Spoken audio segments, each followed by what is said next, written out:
Welcome to Moving Forward with Young Voices. We are very happy to start out today welcoming Albert Eisenberg back to the show. He is a Young Voices contributor, of course. And Albert, I'm going to ask you to fill in a couple more blanks for us. Tell us about what you do.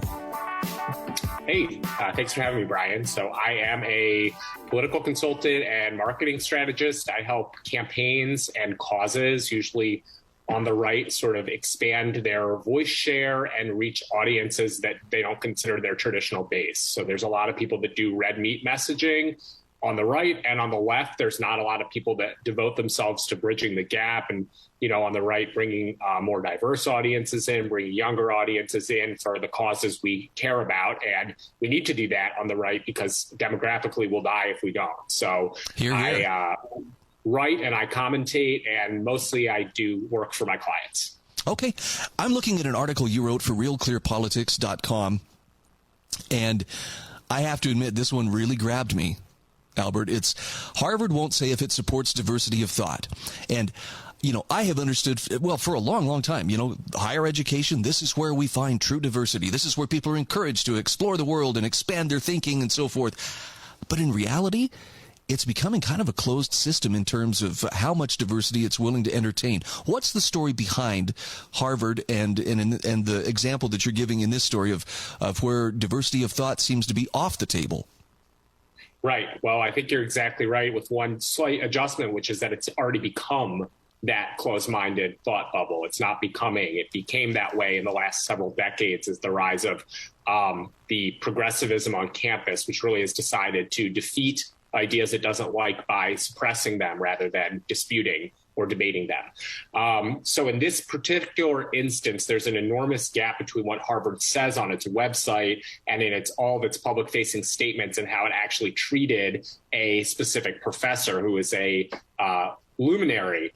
His name is Roland Fryer. He came from basically the projects of Tampa or Daytona, Florida, and had an American dream story, rose from poverty and gang background to go to college, get a PhD, and become an eminent professor in his field of economics. And he did really interesting and consequential research on schools, on police and law enforcement. And what he found sort of upset the apple cart at Harvard because it wasn't politically correct. It followed a lot of data and statistics, but it didn't. The findings he had did not agree with what the progressive message is on, you know, race in schools, race in police involvement, and Harvard buried him, essentially. So he's a tenured professor. It's almost impossible to fire somebody like that, but they use the pretense of a decade-old sexual harassment allegations, most of which were dismissed by a neutral investigating committee, which recommended that Fryer get some training in 2019. And instead, Harvard shut down his research lab, which was exploring very important issues that are crucial to our socioeconomic growth and solving the problems we face as a country. They shut down the research lab. They removed him from the classroom for 2 years. And several deans even recommended that they fire Roland Fryer. And that had not been done at Harvard since the Civil War. So the lengths that the academy and the bureaucracy at Harvard went to shut down Fryer are pretty astounding. And there's more to the story, which we can talk about. You mentioned in the story that there's actually been a documentary made about Fryer. Tell us about that. Yeah, so there's a documentarian, Rob Montz. He's the best of the best as far as producing compelling commentary in a video format. He's the best of the best generally, but certainly unique on the right. He produces mini documentaries on YouTube and on Facebook and Twitter, and interviews with really important people: Glenn Lowry, Heather McDonald, Lenore Skenazy, who does free-range parenting, just very interesting, thought-provoking stuff. And he published this documentary that really exposed what had happened to Roland Fryer at Harvard over the last few years with this witch hunt trial and suppression of him. Also worth noting that Fryer is Black, and Harvard, you know, in 2020 with the George Floyd protests, you know, they support Black voices. Everything they said was we support Black voices, but it came to one specific Black voice who was actually a tenured faculty member and among the most prominent at Harvard. They suppressed him. Now, when I asked Harvard, Do you dispute any of the facts of the documentary? And do you support diversity of thought? What are your statements on that? Not only after 2 media requests did they not comment, they actually wrote back and said they were going to refuse comment. So the story now is Harvard refuses to say if it supports diversity of thought. And that's big news in higher education. I guess. Now, Harvard is hardly, though, an isolated incident of this. I'm sure this is happening in other institutions of higher learning. My question for you, Albert, is what's being done to counter this this move of censorship? Yeah, you're right. Just this month, Georgetown suppressed one of its incoming academics, Ilya Shapiro, who ended up quitting rather than having the sword of Damocles hanging over him with more investigations. And Princeton took the extraordinary step of firing Joshua Katz, who's a tenured classics professor, for his, race politics tweets, basically. What is being done? Well, what has to be done is that donors and students and parents need to raise their voice and make it heard at the offices that it's not just progressives who can make noise and suppress people, but conservatives and free-thinking people need to save these institutions by exerting pressures, particularly from the donor side. There are the University of Chicago principles, which a number of schools have signed on to regarding free inquiry.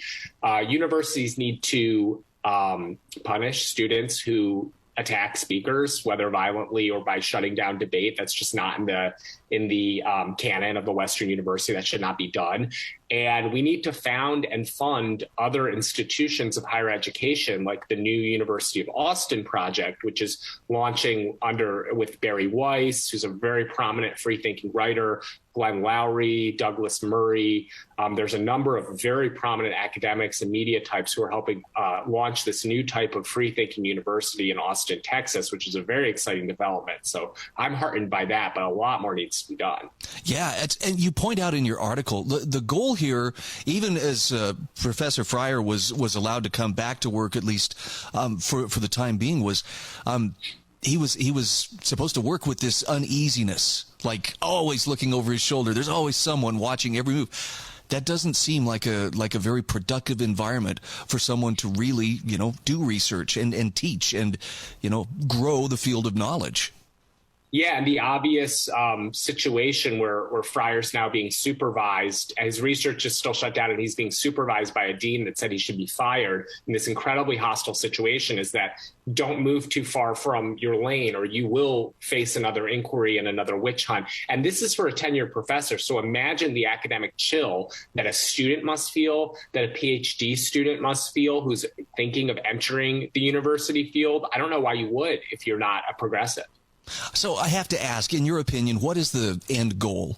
This kind of, philosophical lockdown, if you will.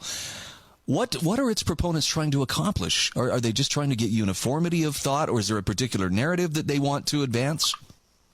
Well, I think they want a world formed in their image. They don't want democracy. They want what, a small fringe of far left, upper educated people in this country think. And their goal is to close the Overton window so that certain statements are beyond the pale in a university setting, which means that the future elites, the people that are running the country for the most part, are not going to get exposed to certain arguments such as, life begins at conception, or there are differences in group outcomes that don't have to do with patriarchy and white supremacy, or men and women are biologically different and, having them biological males and females compete on an athletic playing field is fundamentally unfair to women. Like, you can't say certain things like that. And the goal is to not be able to say certain things like that.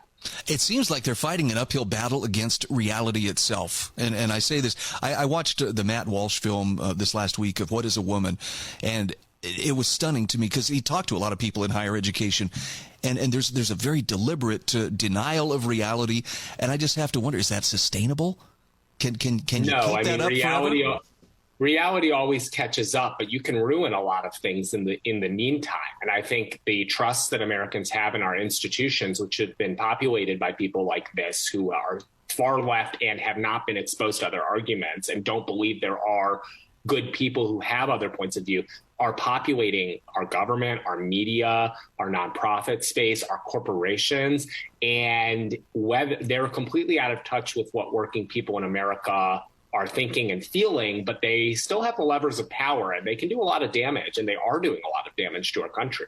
Well, and as you point out, the Biden White House. As you point out in your article, I mean, we're talking Harvard, which has, heritage and is like that is the front piece of American higher education and has been, for hundreds of years. So scary stuff. I'm glad, though, that people like you are reporting on this, that you're doing your part to help encourage, keeping freedom of thought and freedom of speech, alive and well. How can people access your work? Where can they find it? Great. Thanks for asking. Well, you can go to bluestatered.us. Blue State Red, that's my agency. So if you're interested in getting in touch and you have a campaign or a cause that needs a greater voice share, you can reach out to me. And you can find me on Twitter at Albydelphia, ALBYDELPHIA. All right, Albert Eisenberg, keep building those bridges. Appreciate your work. Thanks, Brian. Take care.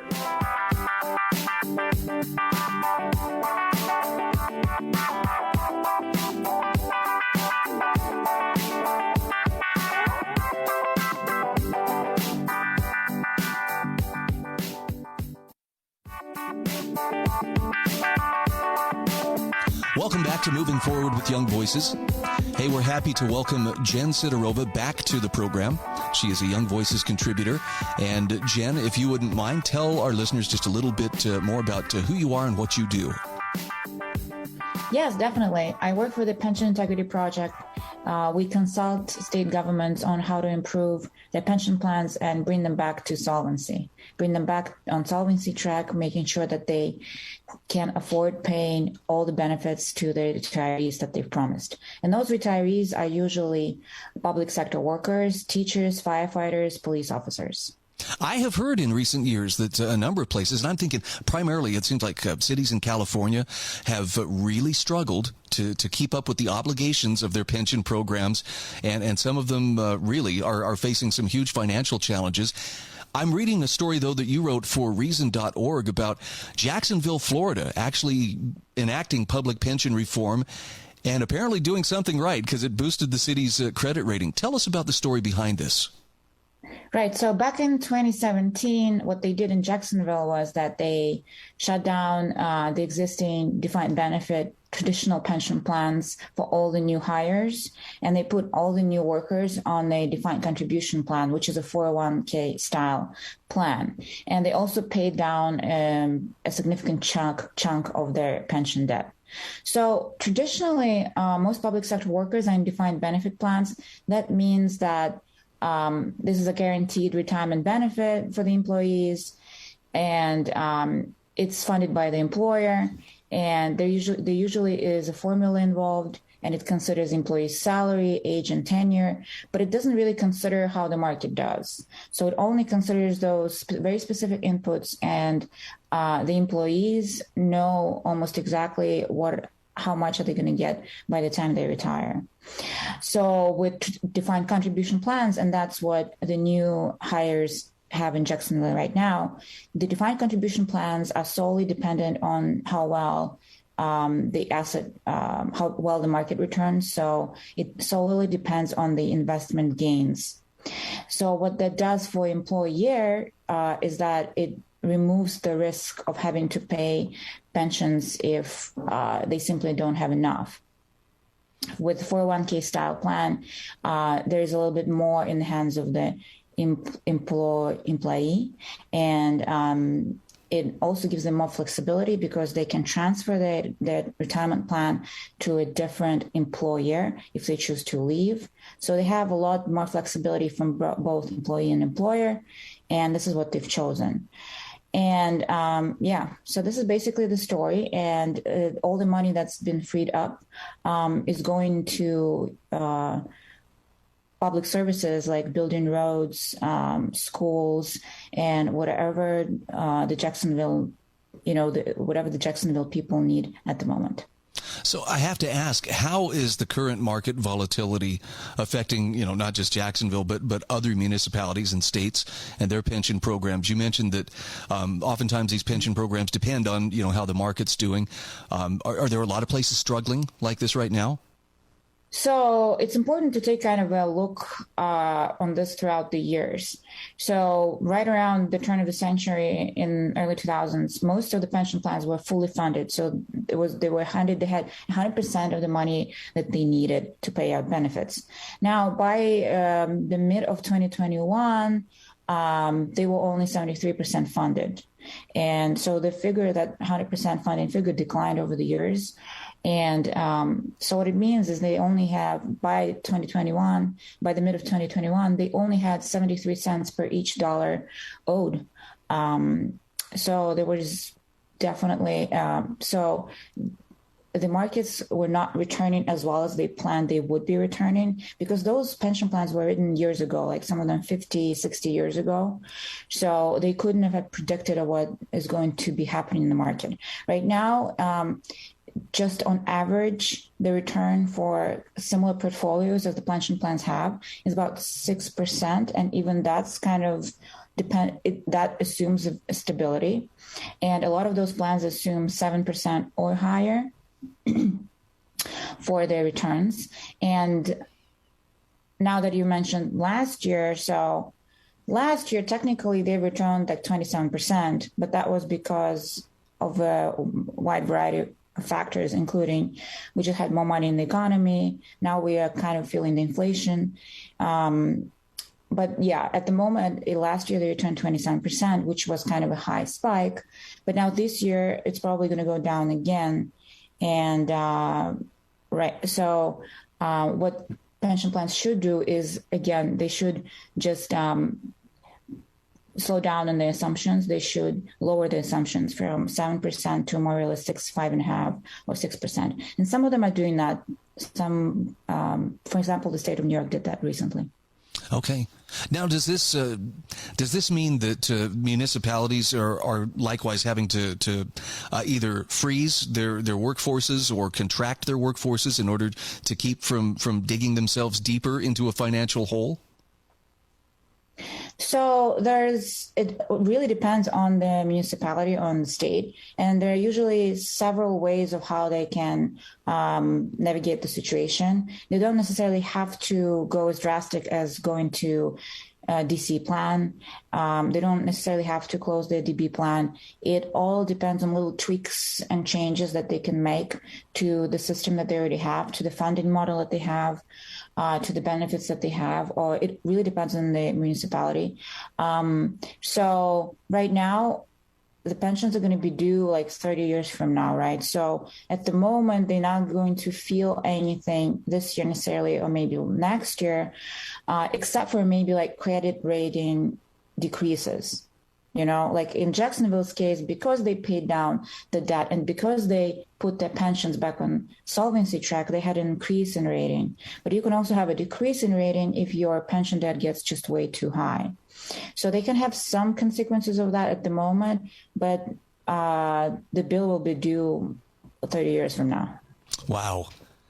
Are there any particular states or municipalities or pension systems that you have worked with through the Pension Integrity Project that stand out as a good example for how it should be done? I mean, besides Jacksonville and some of their improvements? So some of the plans in the states that we worked with were Arizona, Colorado, and Michigan. We helped with the pension reform there. And another example, though, that's kind of similar to Jacksonville is Alaska. We haven't worked on Alaska on their pension reform because it happened in 2006. It happened back in the day. And they also switched from defined benefit to defined contribution. And the worry there was and is right now that if we don't get those guaranteed benefits to public service workers, we're not going to get the workers, right? We're not going to retain them. And so I recently wrote a paper and a commentary that looked at what happened in Alaska in the 15 years after they switched from guaranteed benefits to 401k style benefits. And I see that actually the 401k style employees are staying longer. So not only we don't see a negative consequence of a reform, we actually see that maybe the new younger workers prefer defined contribution 401k style benefit because it's more transferable, it's more flexible, and there's sort of a guarantee, as you know, as long as there is enough money there, they can take it away with them all the time. Whereas with defined benefit plan, you always kind of do run a little bit of a risk. What happens if it's not funded? We have just under a minute left here, but I have to ask, are there any cities that have fumbled this so badly that they've actually had to default on pension plans or otherwise, find themselves in a really tough place? I think Detroit and Puerto Rico would be my examples of that, specifically Detroit, that actually had to default. One of the reasons was the pensions, and Puerto Rico, very similar situation. And right now, New York City, and I am from New York State, and in New York City is in a situation when they do have a significant issue with benefits, pension benefits, and health and retirement health benefits.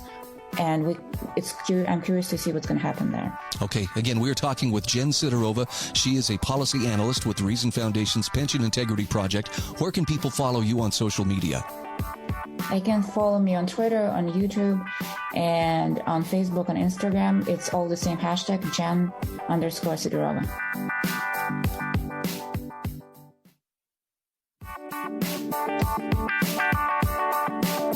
And we are back. This is Moving Forward with Young Voices. Happy to welcome Brian Albrecht to the program. He is a Young Voices contributor. And Brian, I was looking at your bio here on National Review, and you're telling me there are a few annotations we need to add here to make sure it's up to date. Tell us about who you are and what you do. Yeah, well, thanks for having me on, Brian. My name is Brian Albrecht. I'm an economist by training. I have a PhD from the University of Minnesota. And until recently, I was a professor at Kennesaw State, which is in Georgia.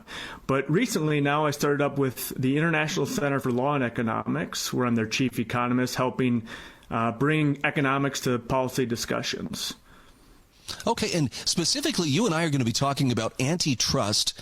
And I love the title here, Antitrust is Easy, when you think you know all the answers. For the sake of those who may not understand what all antitrust encompasses, can we start with kind of a working definition of what that is? Yeah, so antitrust it's a broad term that covers lots of different policies. But basically, starting at the end of the 19th century, the United States and some other economies decided that they were going to use policies to kind of break up big businesses. They were worried about monopolization. We all know the stories of big oil and the railroads and things like that. And so policy was going to step in. The federal government was going to step in and ensure that there was free entry, that no company kind of took control of an economy. Because the thinking is that, once an economy is so concentrated, once there's a big company that kind of controls everything, that's effectively like government control. And so we need to prevent that. Okay. I'm kind of a small government guy, so even antitrust sounds good, but at the same time, I'd still be suspicious. But you make the case in your article that even in the cases where antitrust could do something positive, there's been kind of a diversion from its original intent, and now it's actually kind of being used as punishment, or it's been weaponized. Talk to me about how that's taken place. Well, that's a really good point, that there is a divide on the right, and there has been for a long time in the use of antitrust. Some people think that it's just government stepping in. Other people think that it's really necessary to ensure a functioning economy. That effectively, once you become so powerful, you are like a state in some sense, and so to keep the economy functioning, we need to break up these sort of companies. So it's not really, it's an interesting issue because it doesn't just fall into left-right divides. I mean, people on the right historically have came down on both sides of the issue. People on the left have generally been more in favor of stronger enforcement and more against kind of these big companies. So that's been there in the debate as far back as I'm aware of. I'm an economist, not a historian or the legal scholar by training, but really since the modern antitrust era, which starts in the 50s, there's been a divide on the right of how to think about it. And more recently, let's say within the last 10 years, there's really a growing fever, particularly around the issues of big tech, but there's a growing impetus for trying to break up these companies, or not necessarily break up, that's an extreme example, but to somehow limit them or constrain them in a way. Rein them in.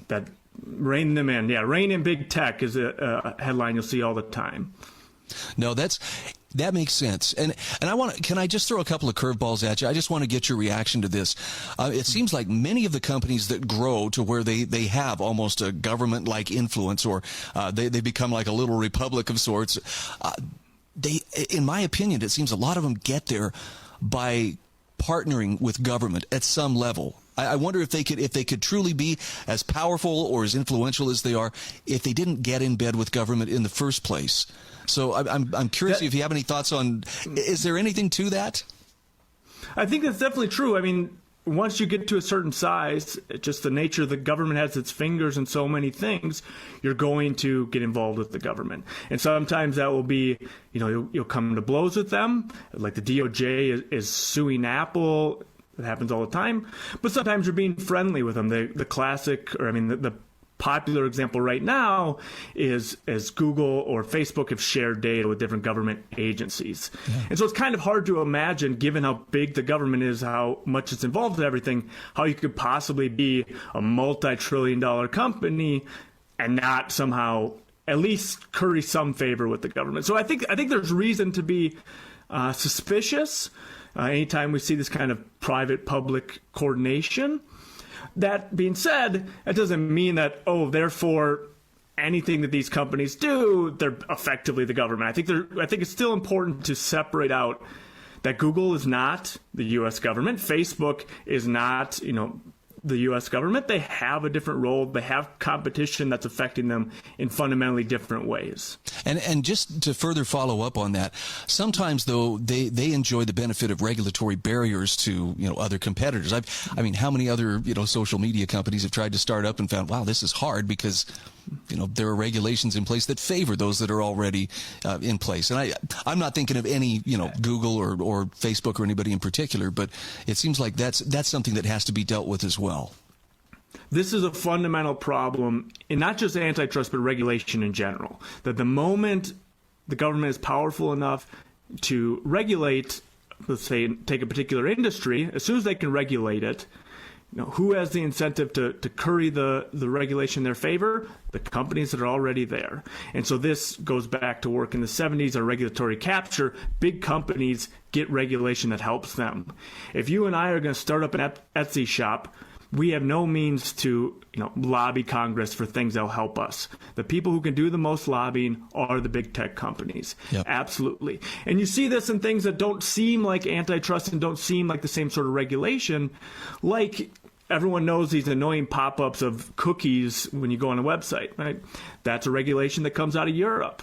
A recent paper out of a big organization called the National Bureau of Economic Research found that just destroyed many, many small apps. So if you regulate applications, okay, that's not going to affect Apple. That's not going to affect Google. They have 1 trillion lawyers. Who's that going to affect? People who are trying to start up and, that don't have the lawyers on deck, can't jump through all the barriers. Absolutely, regulation is always going to favor big companies. Where does the hubris within the antitrust agencies tend to originate? That's a really good question. I mean, by its nature, antitrust has some hubris. Because basically what you're doing is you are stepping in and saying, yes, company, you're doing X. We think X is wrong. And it's not ever going to be in the same sort of way that, lying or fraud are legal. Antitrust, by the nature of it, is going to be something where the government steps in and says, "Oh, you've done too much. Ex post, you thought you had to collect all this data on users. That gave you a monopoly position. Therefore, we're going to step in and say you can't do that anymore." Or to take a more recent particular example, Apple, for a long time, charged 30% fee on every app store transaction. So if you gave money to your favorite app, Apple took a 30% cut. Antitrust is going to step in and say that's monopoly price. And so they're going to step in and say that they have a better price for this market in the particular case of the Apple App Store problem. So I think that there's hubris just in the nature of you're regulating, you're stepping in and saying what can be optimal. Okay, I think there's a new level of hubris in the more recent antitrust examples around regulating big tech, because it's an industry where the regulators really aren't up to date on what's going on, but they're kind of scared of what's happening from these companies. So we've got just under a couple of minutes left, and I have to ask you about this. Elon Musk and Twitter. I know that some have suggested, well, there may be some antitrust action taking place there because it looks like there's a question as to how much of Twitter's users are actually bots and how many aren't. Do you have any thoughts on that situation? Is antitrust likely to play a role in whether or not that deal goes through? It's definitely something that the Musk and Twitter, before Musk, are going to be thinking about. I mean, FTC is definitely going to be looking into it, whether it's viable. I don't see how they have a case. Musk is not in this environment at all, really, in social media. If Zuckerberg wanted to buy Twitter, that would be different. But Musk is in cars, is in space. Like, that's a different industry, so I don't see where the case comes from. Okay. I appreciate your take on that. I know it's on a lot of people's minds, and it's the big news right now, for sure. Inquiring minds like mine want to know as well. Tell us where people can follow your work. I know you're published in a number of different publications. Yeah, the best way to follow me is on Twitter at Brian C as in Charlie Albrecht. So at Brian Charlie Albrecht, and then I have a Substack that I publish every week that's on basic economics, talking about things like antitrust, which is pricetheory.substack.com. Pricetheory.substack.com. Okay. I will have a link to your recent article in National Review. That will be in the show notes, and we'll encourage our listeners to connect with you. And I'm going to be keeping an eye on you here because as little as I understand about antitrust, I want to know more because I can see that there's a bit of a showdown shaping up, it appears. It's a huge area right now. Really an exciting time to get into the policy sphere. All right. Brian Albrecht, thank you so much for being on the show today. Thank you, Brian.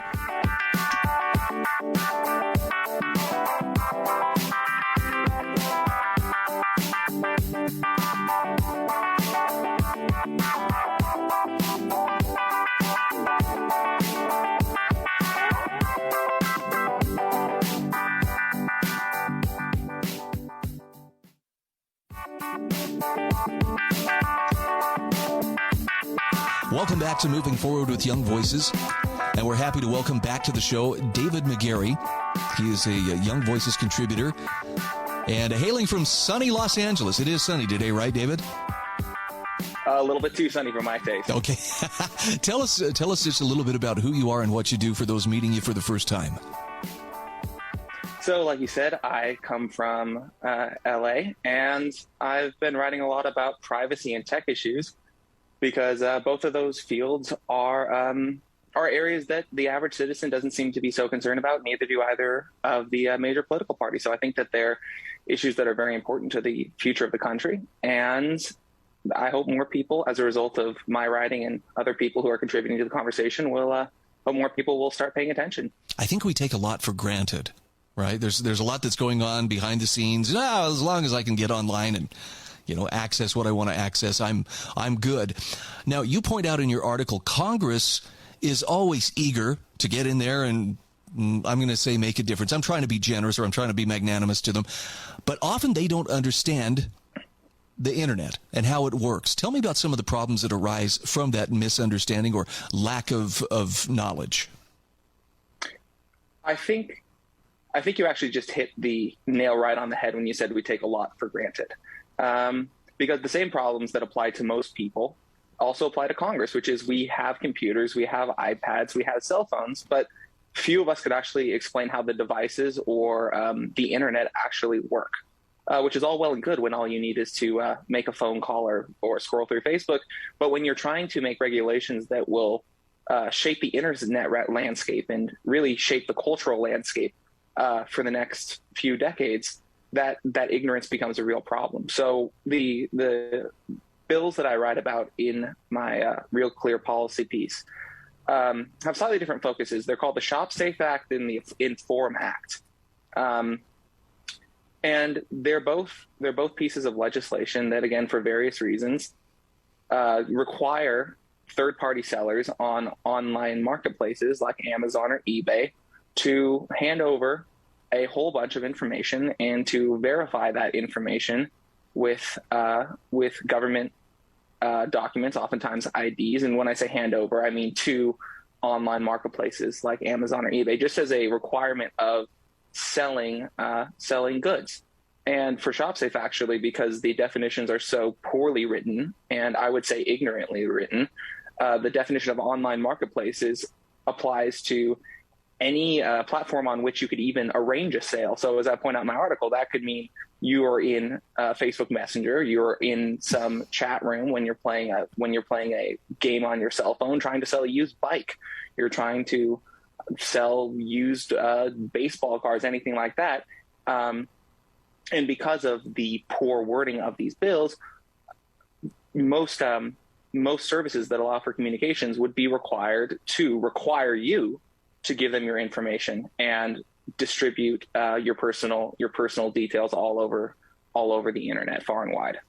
Wow. Now, please understand, I'm old enough that I'm cynical when Congress does something. Anything that they name an act, I have this habit of trying to look at it through the Orwellian lens and feel, okay, what's the exact opposite of what the act says versus what it's likely going to do? So when it says the Shop Safe Act, I'm thinking, is it really going to make it safer to shop? Or, as you point out, is it going to put, critical private information in a lot of people's hands that maybe I don't want it? Likewise, the Inform Act, I have to wonder, is there an Orwellian twist on how that applies as well? What was the genesis for these acts, or what was the stated need for why these needed to be put forth? So like I said, the two bills have slightly different purposes. ShopSafe is designed to crack down on trademark infringement on these third-party online sellers on online marketplaces like eBay and Amazon. And a lot of what's behind that is trademark rights holders who understandably, but in probably most of our opinions, they take it a little too far. But these people don't want their products necessarily being, or I should say, they don't want their products being either faked, or maybe even sometimes if you're reselling legitimate products, they might have issues with that. And lawyers who work in the space have been on this for quite a while. And also in the copyright area, which is, again, the rights holders, for legitimate reasons, however far they may take it because it's in their personal interest, really have an incentive to aggressively go after whoever they can to make sure that people are buying their products directly from them. And I guess the reason I ask that is because sometimes I wonder, is it the actual, is it actually like a grassroots effort of people saying, look, we really need this protection, or is it some other, special interest that's like, hey, this would be a good idea, or for that matter, even Congress just trying to stay busy? Well, like most things, I think there's multiple explanations. So there is the special interests, of course. But also both Republicans and Democrats are just in a mood to regulate big tech right now. Democrats come at it from a long history of being antitrust and anti-big business, from a reflexive basis, rather than any considered policy or any considered specific policy. And Republicans right now, because of perceived cultural wokeness, which I believe I'll give that there is a lot of merit to some of their complaints, but because of those complaints, Republicans are very apt to just forget everything they ever learned about economics. They forget that they ever read Tom Sowell, and now here we are, and they're trying to interfere in markets.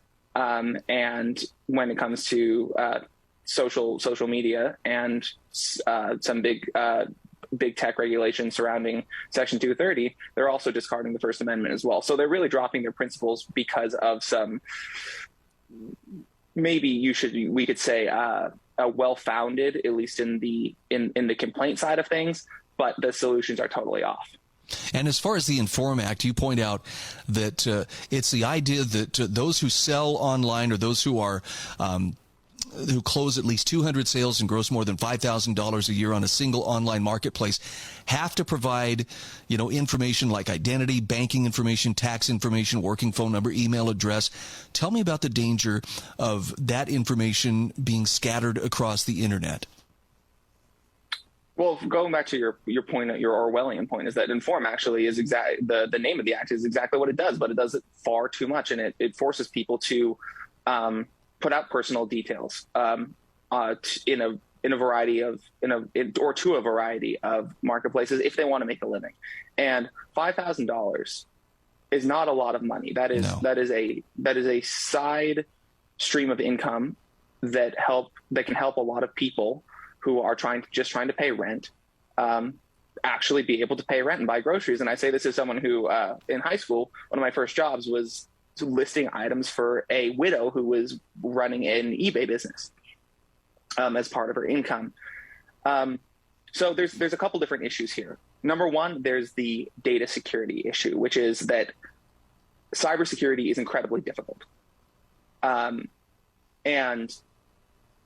the more places, the more companies that have your sensitive information, the more opportunities there are for nefarious actors, both just private hackers and foreign government agents, to break into these treasure troves of data and use it for whatever purposes they're up to. So that's the data security side. The other side of this is that you may not want people to be able to track you down. You may just want to be a person who makes $5,000-$10,000 a year selling things you find at pawn shops, or maybe you just have some old things in your garage. Maybe your deceased spouse has a collection, like the lady I worked for. Her spouse had a bunch of books that she was selling. So maybe you're just selling a bunch of old books that have higher values, and you're trying to supplement your income on a side hustle. And the fact that you have to allow anyone on the internet to look at your personal information, and from that be able to either track you down in the digital or the physical world, that's a real problem for a whole bunch of various personal reasons, completely leaving aside the fact that as libertarian leaning types and lovers of personal freedom, we should want people to be able to be private if they want to be private, and their desire for that privacy is reason enough for them to have it. We've got about 30 seconds here, but I have to ask you, how can we help Congress become better informed before it dives into legislation? How can we help them better understand how the internet works? Well, I think people need to start making tech a higher priority in the way that they vote.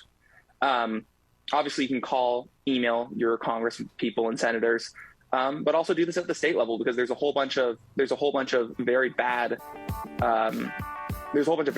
proposed regulations around these types of issues, as well as social media, that are being thrown around in state legislatures.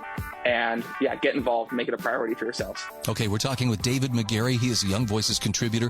Where can people follow you on social media? You can find me on Twitter at David B. McGarry. Also, in addition, you can find my Young Voices profile on the Young Voices website.